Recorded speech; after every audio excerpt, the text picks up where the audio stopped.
받는데 선수가 됩시다. 퀴즈를 하나 내볼까요? 그래. 구명보트에는 몇 명이 탈 수 있을까요? 어떻게 알았어요? 와, 구명보트니까 9명 탈 수 있습니다. 요새 그 욕이 문제가 참 많은데 우리 예수 믿는 사람 욕하면 안 되죠. 근데 요새 최근에 새로 나온 욕이 있어요. 새로 나온 욕이 뭘까요? 우리 한국에 욕이 많은데 그 중에 새로 나온 욕이 있다니까. 요새 뉴욕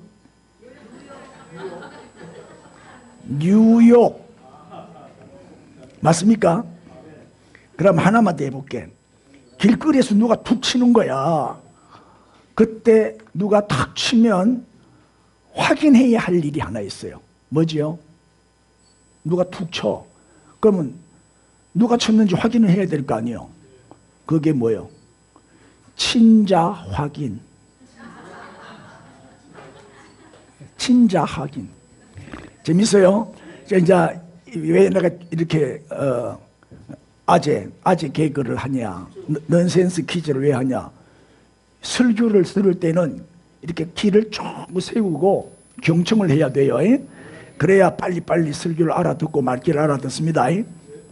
자, 오늘은 요한계시록 2번째. 어제 이제 우리 조카가 결혼식이 있어갖고 우리 큰 형님이랑 이제 서울을 이제 우리 가족하고 같이 갔다 왔는데 큰 형님이 그러더라고. 주일마다 내 설교를 듣거든요. 나 평생 60년, 70년도 지금 연세가 80이니까 한 60년 이상 신앙생활을 했죠. 내가 60년 이상 신앙생활을 열심히 한 주일도 빠진 적이 없이 신앙생활 열심히 했는데 요한계시록 설교는 처음 들어본다. 그러면서 막 기대를 잔뜩 하고 있더라고요. 다니엘서 강해도 그리 은혜를 받았대요. 처음 들었대. 다니엘서 강해도 자기가 처음 들었대. 그래가지고 이제 16주 동안 쫙 설교했는데 그 은혜를 많이 받았다고. 이제 요한계시록도 내가 열심히 들을게 이러면서 기대를 많이 하고 있다 그러더라고. 아멘 하고 원수 줬어요. 우리도 그렇게 합시다. 아멘. 자, 오늘은 알파와 오메가 이런 제목인데 요한계시록 1장 2절에서 8절까지가 오늘 본문입니다. 큰 목소리로 오늘 본문을 같이 읽읍시다. 시작. 요한은 하나님의 말씀과 예수 그리스도의 증거 곧 자기가 본 것을 다 증언하였느니라. 이 예언의 말씀을 읽는 자와 듣는 자와 그 가운데 기록한 것을 지키는 자는 복이 있나니 때가 가까움이라. 요한은 아시아에 있는 7교회에 편지하노니 이제도 계시고 전에도 계셨고 장차 오실 이와 그의 보좌 앞에 있는 7영과 또 충성된 증인으로 죽은 자들 가운데에서 먼저 나시고 땅의 임금들의 머리가 되신 예수 그리스도로 말미암아 은혜와 평강이 너희에게 있기를 원하노라. 우리를 사랑하사 그의 피로 우리 죄에서 우리를 해방하시고 그의 아버지 하나님을 위하여 우리를 제 나라와 제사장으로 삼으신 그에게 능력과 영역이 세세토록 있기를 원하노라. 아멘. 볼지어다 그가 구름을 타고 오시리라. 악사람의 눈이 그를 보겠고 그를 찌른 자들도 볼 것이요 땅에 있는 모든 족속이 그로 말미암아 애곡하리니 그러하리라. 아멘. 주 하나님이 이르시되 나는 알파와 오메가라. 이제도 있고 전에도 있었고 장차 올 자요 전능한 자라 하시더라. 아멘. 오늘 여기까지 공부합니다. 그 사도 요한이 이제 밤모섬으로 유배를 가가지고 이제 하나님의 계시를 받게 되죠. 그래서 이제 기록한 게 요한계시록인데 그 당시 1세기 초대교회 그리스도인들은 살아있으나 죽은 목숨과 같았어요. 그들의 목숨은 언제 죽을지 모르는 파리 목숨이었어요. 파리 목숨. 당시에 왜 그렇게 1세기의 그리스도인들은 그 심한 핍박을 받았냐? 지난주에 그 이유를 도미티안 황제 얘기를 하면서 말씀드렸죠. 그 당시에 그리스도인들은 온갖 누명이라는 누명은 다 뒤집어 쓰고 살았어요. 예를 들면 어린아이를 죽여서 피를 마시는 아주 잔혹한 무리들이다. 그렇게 누명을 뒤집어 씌워가지고 핍박을 했어요. 왜요? 성찬식 때문에. 예수님의 살과 피를 기념하여 먹고 마시는 예식이 성찬식이잖아요. 그럼 진짜 피를 마시는 건 아니잖아요. 피를 상징하는 포도주를 마시고 살을 상징하는 떡을 먹는, 빵을 먹는 거지. 그런데 그거를 누명을 씌워가지고 피를 마시는 아주 잔인무도한 잔악한 사람들이다, 이러면서 핍박을 한 거야. 이 성찬의 의미를 모르니까. 유대인 중에도 불신자들이 많았잖아요. 그 유대인들도 핍박하고, 또 특별히 로마 황제, 로마는 이방인이잖아요. 이 이방인들이 이렇게 억울하게 누명을 뒤집어 씌우고 박해를 한 거예요. 또 그리스도인들은 성적으로 아주 문란하고 난잡한 집단이다, 또 이렇게 또 가짜 뉴스를 만들어서 또 퍼뜨리는 거예요. 아주 부도덕한 집단으로 누명을 씌우기도 했어요. 왜 그럴까요? 하도 박해를 하니까. 어제 지난주에도 말씀드렸지만 이렇게 땅속에 지하 도시를 만들어 놓고 숨어 살았잖아요. 예배도 숨어서 예배 드리잖아요. 그렇죠? 낮에는 예배 드릴 수 있어요? 낮에는 들킬까봐. 주로 언제? 밤에 다 잠자고 조용한 시간, 박해를 피해서 주로 밤에 모이는데, 그것도 공개적으로 못 모여요. 동굴에서 모이고, 저렇게 땅을 파가지고 지하 땅굴에서 모이고, 뭐 다락방 같은데 이런 데 숨어서 모여서 예배를 드리다 보니까 젊은 남녀가 밤에 모이니까 난잡한 짓 하는 걸로, 아주 뭐 부도덕한 짓 하는 걸로, 성적으로 아주 문란한 집단입니다. 밤에 몰래 모여갖고 자기들끼리 무슨 짓을 하는지 말이죠. 이렇게 오해를 해서 또 누명을 뒤집어 씌우고 핍박을 하는 거예요. 이 가짜 뉴스 여러분, 그나마 그래도 텔레비에 나오는 뉴스는 한 반은 믿을만한데, 유튜브에 떠돌아다니는 뉴스는요 한 80~90%는 가짜 같아. 가짜 뉴스인 것 같아. 믿을 수가 없어. 이상한 소리들이 들고, 누가 죽었다 해서 들어가 보니까 안 죽었어. 그러니까 이제 돈 벌어먹으려고 거짓 가짜 뉴스를 만들어서 막 이렇게 하더라고요.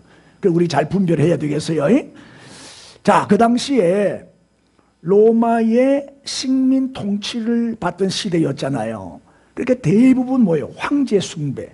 이 도미티아누스가 나는 신이다, 나를 섬겨라, 황제 숭배를 하게 했거든요. 그렇게 자기 이름을 뭐로 바꿨어요? 도미누스 에트 데우스. 무슨 뜻? 황제는 나의 주요 나의 하나님이십니다. 나의 주요 나의 하나님이라고 부르게 했어요. 황제 숭배를 시킨 거예요. 그게 그리스도인들은 여기 순종할 수 있어요? 안 되잖아요. 아니요, 당신은 나의 주 나의 하나님이 될 수가 없어요. 예수 그리스도만이 나의 주요 나의 하나님이십니다. 예수님만 믿고 황제를 믿지 않으니까, 황제 숭배를 안 하고 오히려 반대하고 거부하니까 이제 예수 믿는 사람들을 잡아 죽이는 거예요.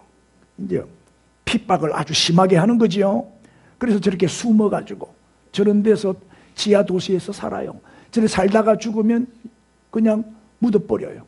그래서 지금은 이제 저 카타콤에 가보면, 저게 카타콤인데 이제 지하 무덤으로 뭐 수십만 명이 저기서 죽어가지고 묻힌 거예요. 데린쿠유라고 저 갑바도기아, 터키의 갑바도기아에 가보면 지하 도시를 만들어놨어요. 이런 식으로. 지난주에 보여드렸죠? 이런 도시에서 끝없이 지하 20층까지 내려가요. 그래가지고 헛불불 내려가면 미로라 미로, 못 찾아. 얼마나 길이 많은지 한번 가면 못 찾아와요.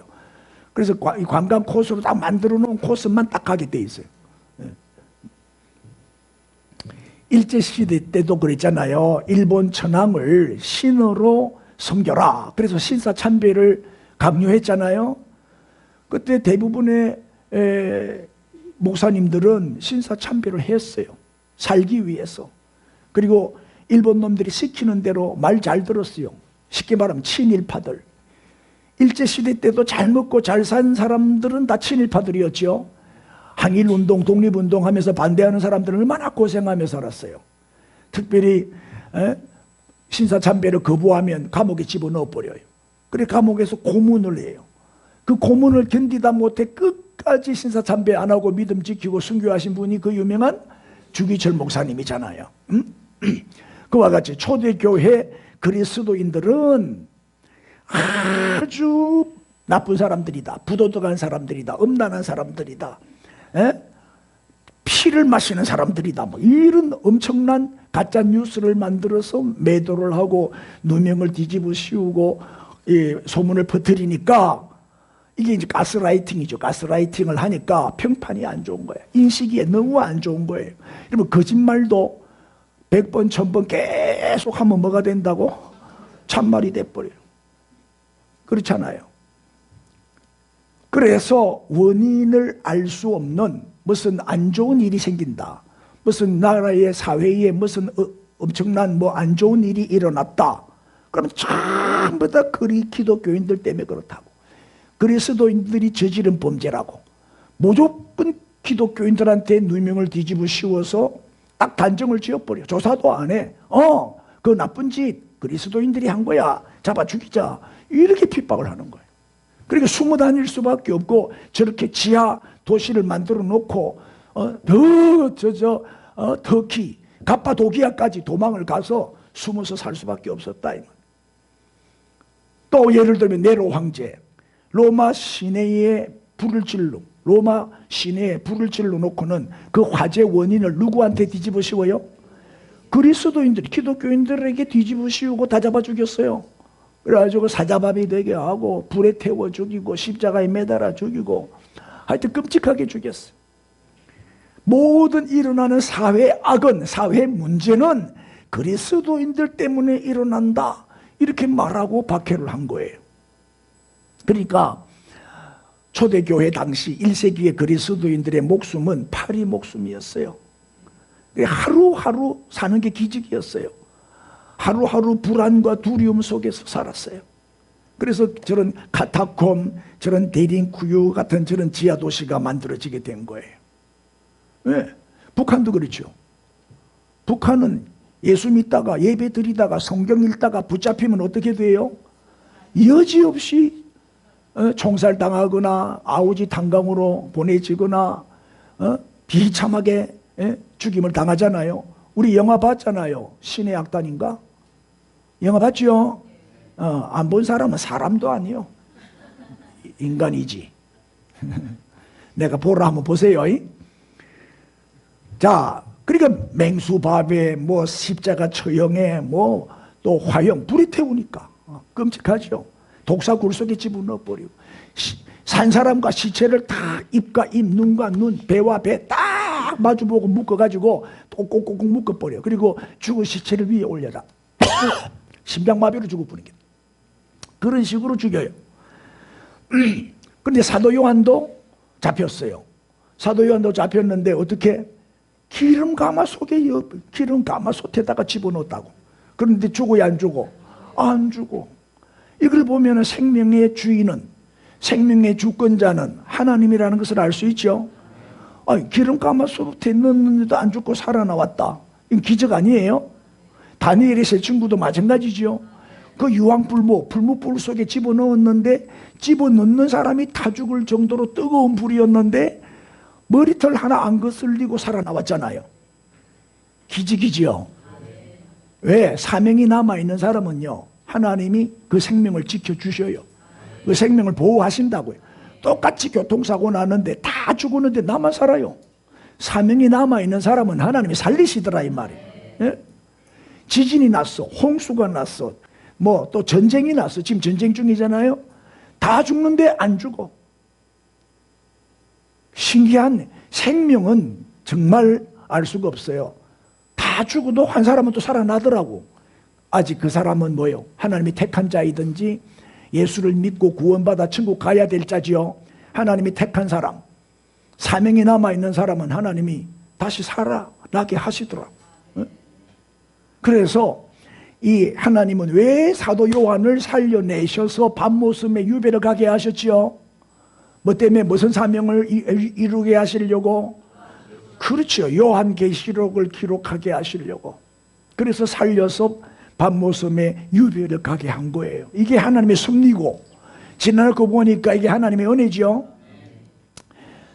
당시에 그리스도인들은 웬만큼 믿음 좋은 사람들도 거의 다 배교해요. 너무 핍박이 심하니까 교회를 떠나요. 또 나 하나님 안 믿겠다고, 나 예수 안 믿겠다고 거짓 자백을 해요. 왜? 살기 위해서. 대부분 배교하고 교회를 떠납니다. 예수님을 떠나. 그러나 끝까지 믿음을 지킨 사람들이 있어요. 저 지하 도시에 숨어 살면서 저렇게 고생하며 살면서도 도망을 다니고 숨어 살면서도 끝까지 주님을 배반하지 않고 끝까지 믿음을 지킨 자들이 누구냐 이 말이에요. 예? 그렇게 가난하고 비참하고 저렇게 고달픈 삶을 살면서도 온갖 누명과 오해와 그죠? 또 박해와 얼마나 많은 사람들이 순교를 당했어요. 그 가운데서도 흔들리지 않는 그들의 믿음의 비결이 뭐죠? 그들은 오직 누구만 바라보고 살았다? 오직 주님만 바라보고 살았기 때문이에요. 예? 환경을 보지 않고 그 배후에서 역사하시는 우리 하나님을 바라보고 예수님만이 나의 구주요, 예수님만이 나의 하나님이십니다. 주님 한 분만 바라보고 살았던 예수님이 유일한 나의 구원자요 메시아이십니다. 이렇게 고백하는 사람들은 버텨냈다 이 말이에요. 예? 그래서 사도 요한은 이 계시록 서론에서 핍박받는 그리스도인들에게 오늘 본문을 통해서 영광스러운 주님을 소개하고 있어요. 그 내용이 이제 오늘 본문의 중심 내용이 되는데요. 4절을 한 번 더 보시죠. 요한은 아시아에 있는 어디에? 7교회, 7교회 편지하노니 시작. 이제도 계시고 전에도 계셨고 장차 오실 이와 그의 보좌 앞에 있는 7 영과. 여기 보면 이제도 계시고 현재지요, 전에도 계셨고 과거지요, 장차 오실 미래지요. 그리고 과거, 현재, 미래. 우리 예수님은 과거에도 계셨고 현재도 계시고 미래에도 계시고 할렐루야. 네?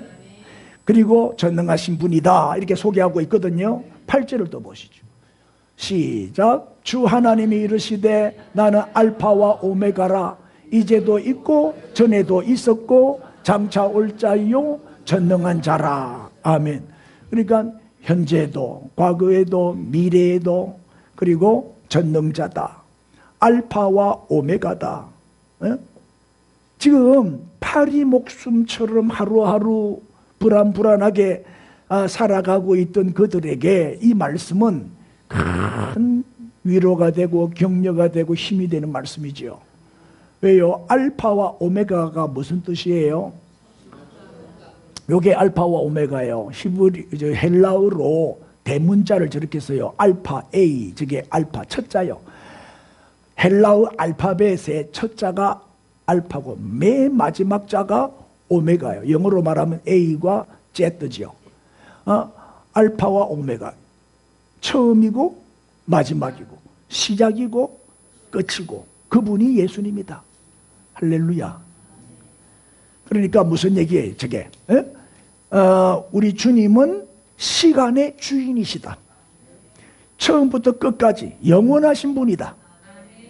과거, 현재, 미래를 주관하시는 분이다. 알파와 오메가.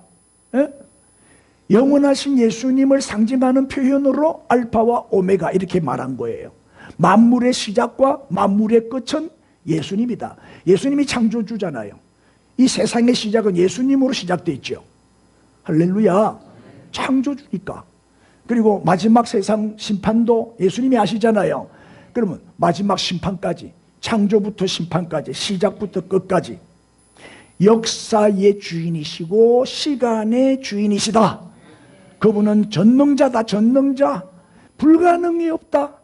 다 하실 수 있는 분이다. 그래서 이렇게 정리합니다.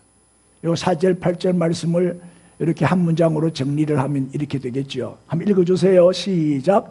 영원하신 예수 그리스도는 역사와 시간의 주인 되시는 전능하신 분이시다. 잘 정리됐죠? 자, 4절에 보면은 어디에다가 이 편지를 했다고요? 그러니까 기록자는 사도 요한이지만 수신자는 일곱 교회에 보낸 편지거든요. 일곱 교회에 편지하노니. 한번 봅시다. 4절 한번 더 보면 일곱 교회가 나오죠. 자, 지난주에도 보여드린 그림인데 일곱 교회, 밤모스미 앞에 있고 에베소, 스무나, 버갑, 에서, 버두, 사빌라, 요 순서대로 이렇게 동그랗게 순서대로 밤모스미에서 제일 가까운 교회가 에베소. 그래가 착착착 그렇게 돼 있는 거예요. 일곱 교회 다 외우지요. 저는 초등학교 때 저 외웠어요. 초등학교 때. 근데 지금까지 안 잊어먹어. 다 외워. 일곱 교회. 자, 일곱 교회, 왜 일곱 교회에 편지를 보냈을까요? 지금 일곱 교회 교인들의 형편이 어때요? 고난과 핍박 속에 있잖아요. 에? 내일이 없어요. 내일이. 하루하루 사는 게 기적. 하루하루 정말 하루살이처럼 파리 목숨이지요. 이 환난과 핍박을 당하고 있는 그리스도인들을 위해서 기록한 메시지가 요한계시록이에요. 지금 우리는 말세 지마를 살고 있습니다. 우리도 지금 늘 긴장 속에, 전쟁의 불안 속에 위험한 지금 종말을 살고 있잖아요. 매일 아침마다 뉴스를 틀면 무슨 소식? 제일 먼저 나오는 소식이 전쟁 소식이에요. 우리는 매일같이 전쟁 소식을 들으면서 살고 있어요. 지금이 마지막 때지요. 오늘 우리에게 이 불안한 이 마지막 때를 살고 있는 오늘 우리에게 주시는 말씀이에요. 에? 그래서 오늘 요한계시록을 이 시대에 우리가 잘 적용해야 됩니다. 사도 요한이 고난 중에 있는 그리스도인들에게 과거, 현재, 미래에 주님께서 어떻게 하셨냐, 또 앞으로 어떻게 하실 것인가, 그거를 말씀하시면서 환난과 핍박 중에 있는 그 초대교회 그리스도인들에게 위로를 주고 소망을 주는 말씀이 요한계시록이에요.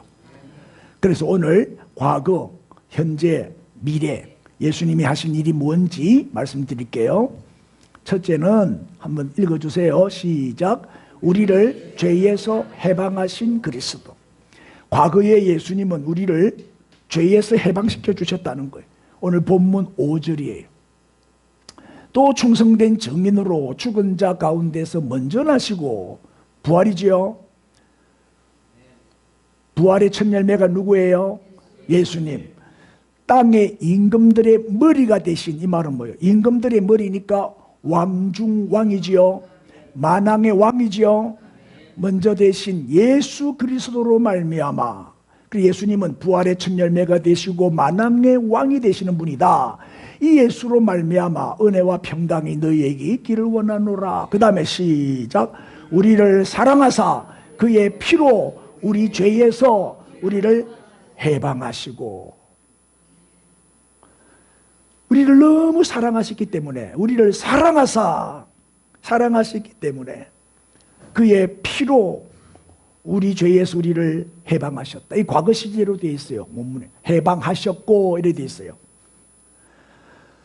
예수님이 십자가상에서 돌아가시기 전에 하신 말씀이 가상칠언이죠.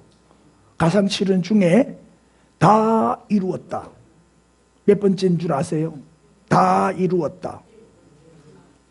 네, 그럴 줄 알고 또 보여드리요.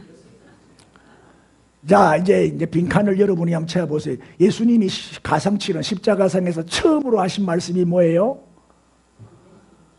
한번 빈칸 찾아보세요. 아버지, 저들을 사하여 주옵소서. 자기들이 하는 것을 알지 못함이니이다. 십자가에 못 박은 그 로마 군병들을 용서해달라. 몰라서 그런 거니까. 두 번째 기도가 뭐요? 내가 뭐요?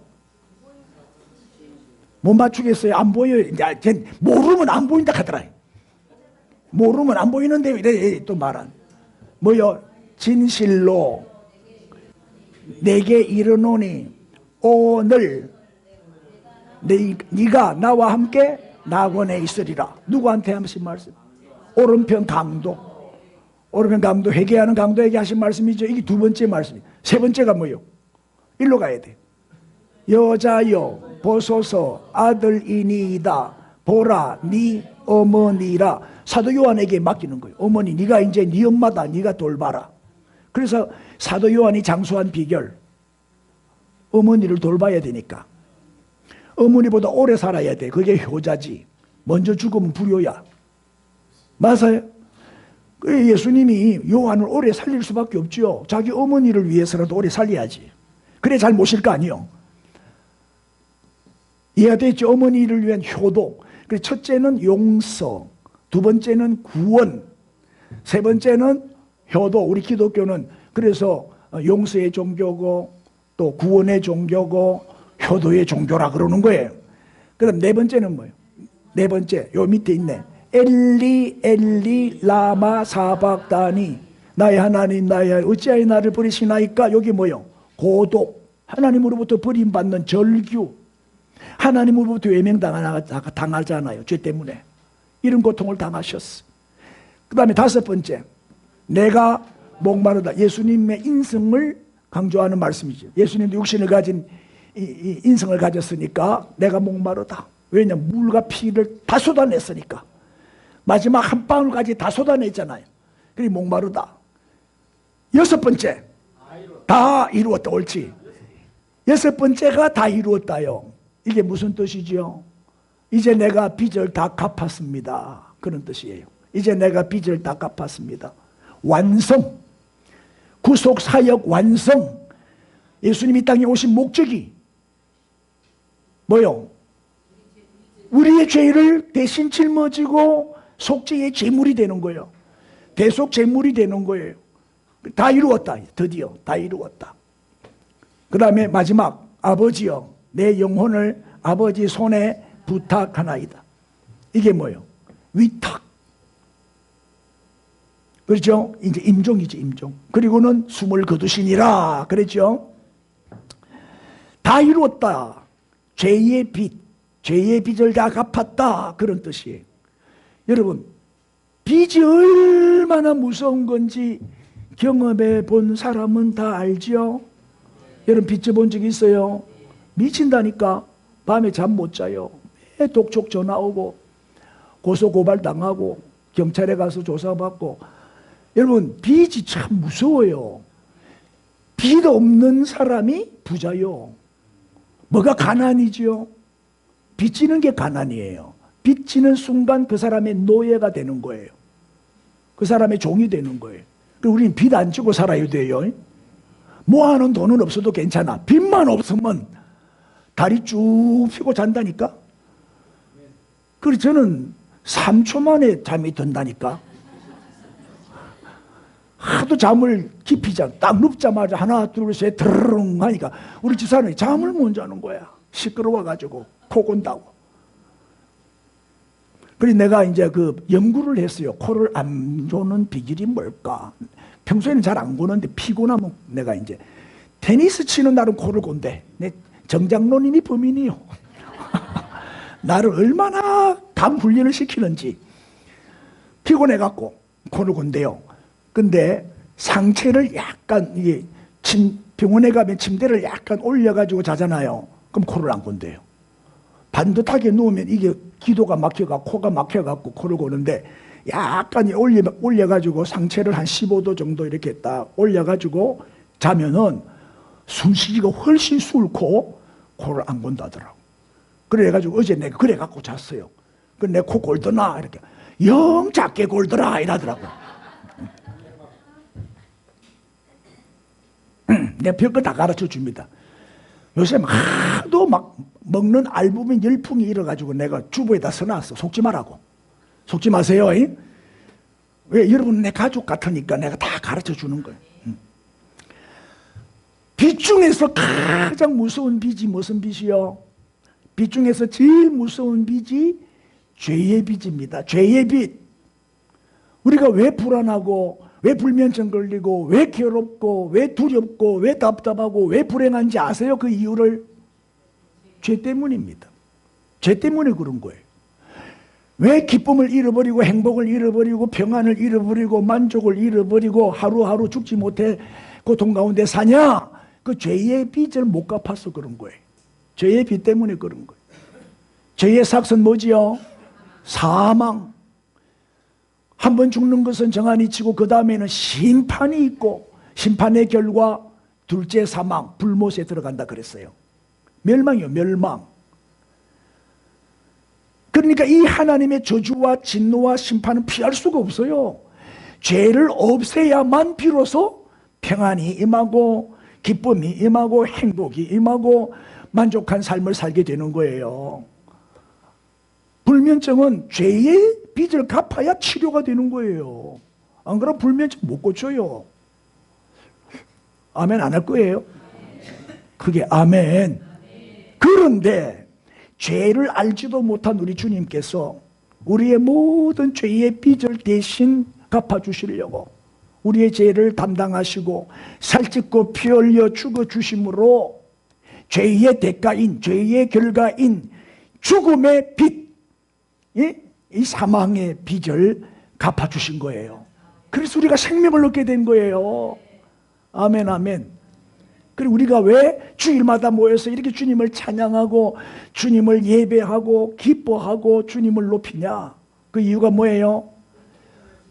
예수 그리스도의 피 흘림으로 말미암아 우리가 죄에서 해방되었기 때문이에요. 그의 피로 우리 죄에서 우리를 해방하시고 죄에서 자유를 얻었기 때문에 그래서 너무 감사해서 기뻐 뛰며 찬양하며 이렇게 예배하고 하나님을 섬기는 거죠. 잘 이해됐나요? 그럼 현재는 뭐 현재? 자, 현재 읽으세요. 시작. 나라와 제사장으로 삼아주신 그리스도의 나라와 제사장으로 삼아주셨다. 저게 무슨 뜻인가? 본문 6절입니다. 그의 아버지 하나님을 위하여 우리를 시작. 나라와 제사장으로 삼으신 그에게 영광과 능력이 세세토록 있기를 원하노라. 아멘. 여기 나라와 제사장이 무슨 뜻이냐? 다른 번역에는 왕들과 제사장 그렇게 되어 있어요. 또 5절에 보면 이런 말씀이 있어요. 충성된 증인으로 죽은 자 가운데서 먼저 나시고 먼저 부활하시고 부활의 첫 열매가 되어주시고 그 다음에 파란색과 글씨 한번 읽어보세요. 시작. 땅의 임금들의 머리가 되신 예수 그리스도로. 땅의 임금들의 머리가 되신 예수 그리스도. 만왕의 왕이지요. 왕 중의 왕이지요. 그러니까 예수님은 역사의 주인이시고 역사의 주관자이시다. 역사를 통치하시고 다스리시고 승리하시는 분이다. 세상의 악한 왕들, 박해하는 왕들, 그리스도인들을 핍박하고 죽이는 이 세상의 악한 왕들은 얼마 못 간다. 얼마 못 간다. 반드시 하나님이 심판하시지요. 왜? 이놈들은 마귀의 종이니까. 이 세상신은 마귀잖아요. 마귀의 하수인이고 마귀의 종들이니까 반드시 멸망당하게 돼 있어요. 그리고 땅의 임금들의 머리가 되신 예수 그리스도, 만왕의 왕이신 예수 그리스도께서 우리를 왕으로 삼아주셨다는 거예요. 우리를 왕으로 삼아주셨어요. 왕과 제사장. 자, 처음에는 왕으로 삼아주시고 두 번째는 뭐로 삼아주셨다? 제사장으로 삼아주셨어요. 여러분, 유대인들에게 최고의 선망의 대상, 가장 존경하는 사람이 누구냐면은 제사장이에요. 제사장이. 제사장의 역할이 뭐지요? 하나님과 인간 사이의 중보자요. 다리 역할을 하는 거죠. 하나님 앞에 나아갈 수 있도록 하나님 앞으로 인도하는 우리의 이 죄 문제를 해결해 주는, 그래서 제사 담당자가 제사장이지요. 이 제사를 통해서 우리의 죄를 용서받게 해주는 참으로 중요한 역할을 한단 말이에요. 그리고 구약 시대에는 아론의 후손만 대제사장이 될 수가 있었어요. 그런데 지금은 신약시대지요. 지금은 누가 제사장이 돼요? 구약시대 때는 아론의 후손만 제사장이 될 수가 있었는데, 레위지파. 지금은 예수를 믿기만 하면, 예수를 믿는 모든 사람이 다 뭐가 된다? 제사장이 된다는 거예요. 이게 우리의 특권이고 신분이에요. 예수를 믿는 우리의 신분은 왕이 됐고 제사장이 됐다, 그 말이에요. 그리고 예수님을 통해서 예수의 이름으로 언제든지 하나님 앞에 나갈 수 있는 새롭고 산 길이 열렸어요. 내 혼자 얼마든지 하나님 앞에 나갈 수 있어요. 기도할 수 있고 예배할 수 있고 찬양할 수 있고 하나님을 만날 수 있어요. 하나님과 교제할 수 있죠. 우리는 그런 축복을 받았어요. 이거를 베드로가 잘 정리를 했는데, 베드로 전서 2장 9절에 그러나 너희는 택하신 족속이요, 그 다음에 왕같은 제사장들이요 거룩한 나라요 그의 소유된 백성이다, 이렇게 소개했는데, 이 왕같은 제사장들이 이 무슨 뜻이냐? 왕이요 제사장인, 그런 뜻이에요. 왕이요 제사장들이다. 자, 지금은 뭐예요? 1세기의 그리스도인들은 온갖 세상에서 조롱을 받고 박해를 받고 고통을 받고 아주 그 가스라이팅을 당해가지고 아주 나쁜 놈으로, 죽일 놈으로 매도를 당하고, 그럼에도 불구하고 그리스도인들에게 이 말씀은, 오늘 이 말씀은 너희는 왕이요 제사장이다, 이 말은 뭐예요? 큰 긍지와 자부심을 주는 말이죠. 인사합시다. 우리는 왕이요 제사장입니다. 시작. 우리가 왕이란 말이야. 예수를 믿는 모든 사람은 다 왕이요 제사장이요. 왕은 다스리는 사람이요. 주님과 함께 왕노를 할 날이 곧 올 거예요. 제사장의 역할은 뭐예요? 예배요, 예배. 또 저 불신자들을 주님께로 데리고 오는 전도요, 전도. 제사장의 역할은 중보자거든, 중보자. 이 진주를 복음화하는 그 사명이 제사장의 사명, 우리의 사명이다, 이 말이에요. 그래서 우리 열심히 전도하는 거예요. 잘 이해됐나요? 나라와 제사장은 왕과 제사장으로 삼아주신 그리스도. 이게 현재 우리에게 주어진 축복이지요. 그럼 이제 미래는 뭐예요? 자, 미래를 읽읍시다. 시작. 다시 오신다고 약속하신 그리스도. 자, 본문 7절입니다. 볼지어다. 시작. 그가 구름을 타고 오시리라. 각 사람의 눈이 그를 보겠고 그를 찌른 자들도 볼 것이요 땅에 있는 모든 족속이 그로 말미암아 애곡하리니 그러하리라. 아멘. 여기 구름 타고 다시 오시는 주님의 모습을 사진으로도 봅시다. 우리는 이 모습을 보게 될 거예요. 이걸 못 보는 사람은 불쌍한 사람이죠. 그런데 구름을 타고 다시 오시는 예수님을 누가 본다고요? 각 사람이 다 본대. 각 사람의 눈이 그를 보겠고 예외 없이 신불신간에 모든 사람이 다 본대. 그런데 누구도 보나? 그를 찌른 자들도 볼 것이요. 찌른 자가 누구요? 그를 찌른 자가 누구요? 네로 황제, 도미티안 황제를 비롯해서 그리스도인들을 핍박한 자, 그리스도인들을 잡아 죽이고 핍박하는데 앞장선 사람들이지요. 이런 사람들도 구름 타고 오시는 예수님을 보게 된다는 거예요. 땅에 있는 모든 족속이 그로 말미암아 뭐하리니? 애곡하리니. 왜요? 왜? 아니, 예수님을 거부하고 예수님을 배척하고 그리스도인들을 박해한 사람들은 어떻게 돼요? 예수님이 다시 오시는 날, 그때는 예수님이 심판주로 왕으로 오신단 말이에요. 영광스럽게 천사들의 나팔소리와 함께 구름 타고 오시는 그날, 그분이 역사의 주인이시고 유일한 구원자였구나 하는 사실을 드디어 알게 되는 거야. 아이고, 우리가 몰랐구나, 속았구나. 예수님이 역사의 주인이시네. 영원하신 분이고 알파와 오메가가 되시고 우리의 유일한 구원자가 되시네. 저분이 우리를 심판하러 다시 오시네. 그때는 늦었어.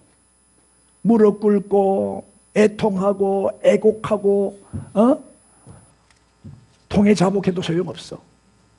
구원의 문은 닫혔죠. 그래서 계시록은 불신자에게는 심판의 메시지요. 불신자에게는 심판과 재앙과 저주의 메시지예요. 믿는 자에게는 저주와 심판의 책이 아니고 무슨 책이요? 다시 오신다는 소식은 뭐예요? 불신자는 심판하러 오시지만 우리를 데리러 오시잖아요.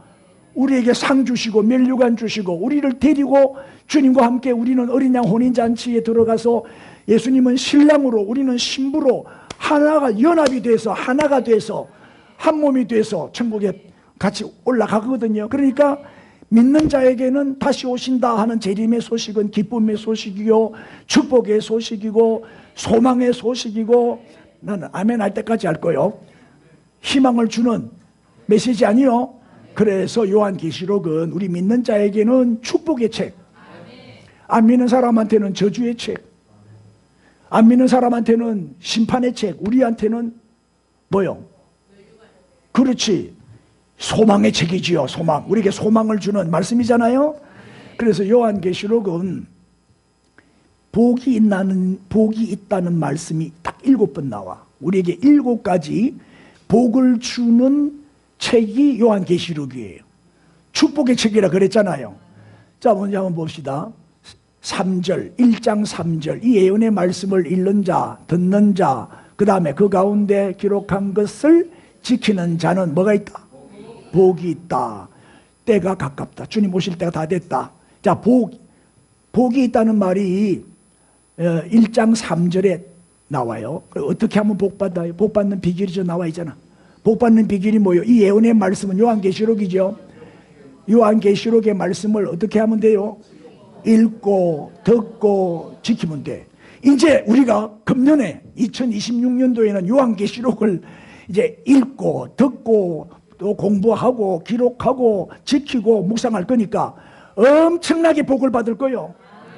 왜? 이 말씀을 읽는 자 듣는 자는 복 받는다 했으니까. 여러분 사모하세요. 믿음으로 받으세요. 그러면 다 축복의 사람이 됩니다. 그럼 이제 어떤 복을 하나님이 주시느냐? 어떤 복을 주시느냐? 두 번째는 14장 13절에 나오는데 내가 들으니 하늘에서 음성이 나서 이르되 기록하라. 자금 이후로 누가 복이 있어요? 주 안에서 죽는 자들은 복이 있도다. 그리고 믿음을 지키고 순교한 사람들에게 주시는 축복이지요. 주 안에서 죽는 자는 복이 있도다. 성령이 이르시되 그러하다. 그들이 수고를 거치고 쉬리니, 쉰다는 것은 안식이지요. 안식하리니 이는 그들의 행한 일이 따름이라. 행한 대로 하나님은 상을 주시지요. 보상이 다른다 이 말이에요. 그러니까 저거는 무슨 축복이에요? 안식의 축복. 안식의 축복. 그래서 저는 이제 조상이 나면은 조화를 보내잖아요. 조화를 보면은 뭐 삼가 고인의 명복을 빕니다 이런 식으로 적어서 보내잖아요. 우리 기독교는 그런 용어를 쓰면 안 돼요. 나는 이제 뭐라고 쓰느냐? 천국에서 영원히 안식하소서. 그렇게 문구를 써서 조화를 보내요. 안식의 축복, 천국에 들어가서 영원히 안식하는 이런 축복을 말하고 있어요. 세 번째는 16장 15절에 나오는데 보라 내가 도둑같이 오리 누구든지 깨어 시작 자기 옷을 지켜 벌거벗고 다니지 아니하며 자기의 부끄러움을 보이지 아니한 자는 복이 있도다. 이 무슨 뜻이요? 부끄럽게 살면 안 돼요. 우리는 부끄럽지 않게 살아야 돼요. 떳떳한 삶, 공개적인 삶, 낮에와 같이 단정히 행해야 돼요. 이게 뭐예요? 성결의 축복이요. 우리는 거룩하게 살아야 되고 성결하게 살아야 됩니다. 이제 이 말씀을 읽게 되면 자동적으로 성결한 사람이 됩니다. 그래 되게 돼 있어요. 요한계시록을 계속 공부해 보세요. 이제 부끄러움 없는 삶을 살게 되는 거예요. 예? 성결의 축복이지요. 성결하게 되는 그런 축복을 받으세요. 그 다음에 이제 네 번째 나오는 복은 19장 9절이에요. 천사가 내게 말하기를 기록하라. 어린 양의 혼인잔치에 청함을 받은 자는 뭐가 있다? 복이 있다. 예수님 재림하시면 우리는 예수님과 함께 혼인한다니까요. 혼인잔치에 들어가요. 예수님은 신랑이 우리 신부라니까요. 어린 양의 혼인잔치에 우리는 다 신부로 청함을 받았죠. 그때 세마포 옷을 입고 그 혼인잔치에 참여하게 되겠죠. 그럼 우리는 얼마나 축복받은 사람이요. 복이 있도다 하고 이거는 참되신 하나님의 말씀이다. 믿습니까? 그 다음에 다섯 번째 20장 6절, 이 첫째 부활에 참여하는 자들은 뭐가 있고? 복이 있다. 첫째 부활에 참여하는 자가 복이 있다. 자, 예수님 재림하시면 우리가 어떻게 돼요? 부활해요. 무덤 문을 열고 우리가 부활한다니까요. 그때 어떤 부활? 생명의 부활로 부활을 해요. 그 다음에 안 믿는 사람들은 심판의 부활로 부활해요. 그 사람들은 뭐요? 둘째 사망, 불못에 들어가요. 그래서 우리는 둘째 사망이 그들을 다스리는 권세가 없다. 이 무슨 뜻이에요? 둘째 사망은 불못, 지옥이라 그랬잖아요. 그러니까 우린 지옥에 간다 안 간다? 안 간다 그 말이에요. 그들의 권세가 미치지 못해요. 오히려 뭐예요? 하나님과 그리스도의 제사장이 돼요. 1000년 동안 뭐하리라? 그리스도와 더불어 왕노릇하리라. 이게 천년왕국이요. 천년왕국에 들어가서 우리가 왕이 된다는 거예요. 이 축복을 받게 되는 거예요. 그 다음에 여섯 번째 복이 뭐냐? 22장 7절, 보라 내가 속히 오리니 이 두루마리의 예언의 말씀을 그 다음에 지키는 자가 복이 있으리라. 그러니까 우리가 무조건 말씀에 순종해야 돼요. 그래야 이 복을 받는 거예요. 주님의 말씀이니까 좀 부담이 되더라도 아멘 하고 받으세요. 주의 뜻이라면, 주님의 말씀이라면 아멘 하고 순종하는 성도가 되어야 돼요. 그래야 복을 받습니다. 내 고집대로 살지 마시고 우리 말씀대로 삽시다. 마지막 일곱 번째는 뭐냐? 22장 14절, 자기 두루마리를 빠는 자들은 뭐가 있다? 복이 있다. 무슨 뜻이에요?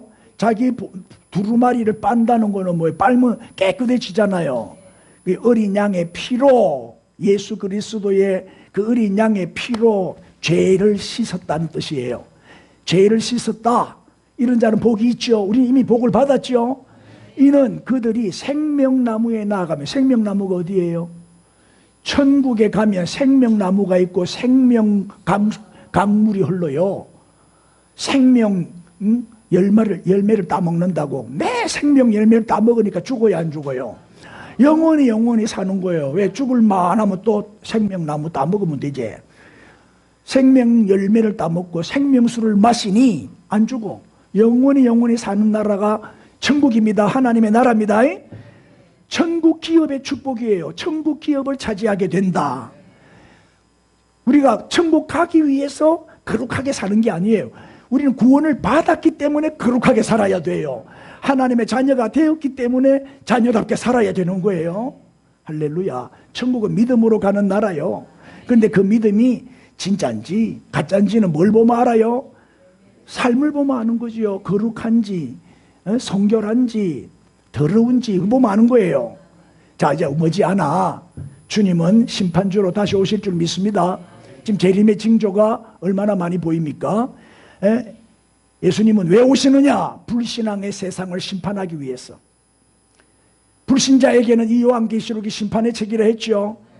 그런데 고난 중에서도 끝까지 믿음을 지키고 세상과 타협하지 않고 다시 오실 주님을 바라보고 소망 가운데 기다리는 우리 그리스도인들에게는 이 요한계시록이 무슨 책이다? 축복의 책이고 소망의 책이고, 그렇지? 생명의 책이고, 그렇죠? 축복이지요. 그래서 우리는 주님의 재림을 이제 기다리고 준비하는 자가 되어야 되는데, 늘 마라나타의 신앙을 가지고 주님의 재림을 사모하며 기다려야 돼요. 그러기 위해서는 어떻게 해야 돼요? 그날과 그 시는 모르기 때문에 오늘이 될 수도 있고 내일이 될 수도 있으니 항상 영적으로 깨어 있어야 되는 거예요. 할렐루야. 뭐 이란 전쟁 난다 이러니까 사람들이 마트에 가서 뭘 사재기를 해요? 라면 사재기 운동이라는 거예요. 그래가지고 가스니 뭐니 뭐 라면 값이 그래서 올라가는 거예요. 참 어리석은 짓이지요. 전쟁 소문나면 라면 사재기 해야 됩니까? 그 세상 사람들이 하는 거예요. 불안해가지고. 우리는 어떻게 하면 돼요? 제일 요한계시록의 핵심 요절이 뭐예요? 요한계시록 1장 3절 말씀대로 살면 돼요. 자, 읽읍시다. 시작. 이 예언의 말씀을 읽는 자와 듣는 자와 그 가운데 기록한 것을 지키는 자는 복이 있나니 때가 가까움이라. 날마다 이렇게 살면 돼. 말씀의 바다에 푹 빠져 살면 되는 거예요.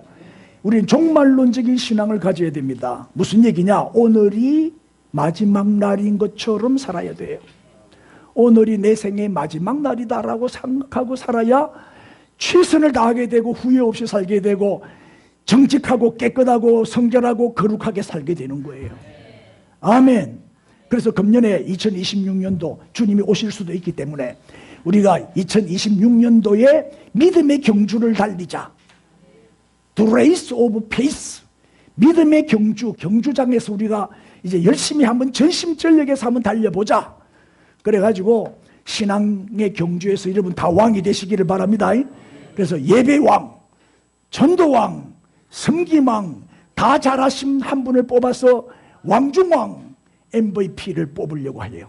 여러분 최선을 다해서 다 왕이 되시고 면류관의 주인공이 되실 수 있기를 주님의 이름으로 축원합니다.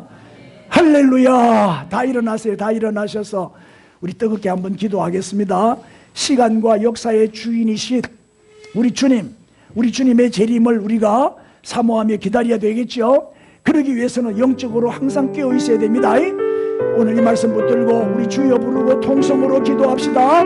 주여!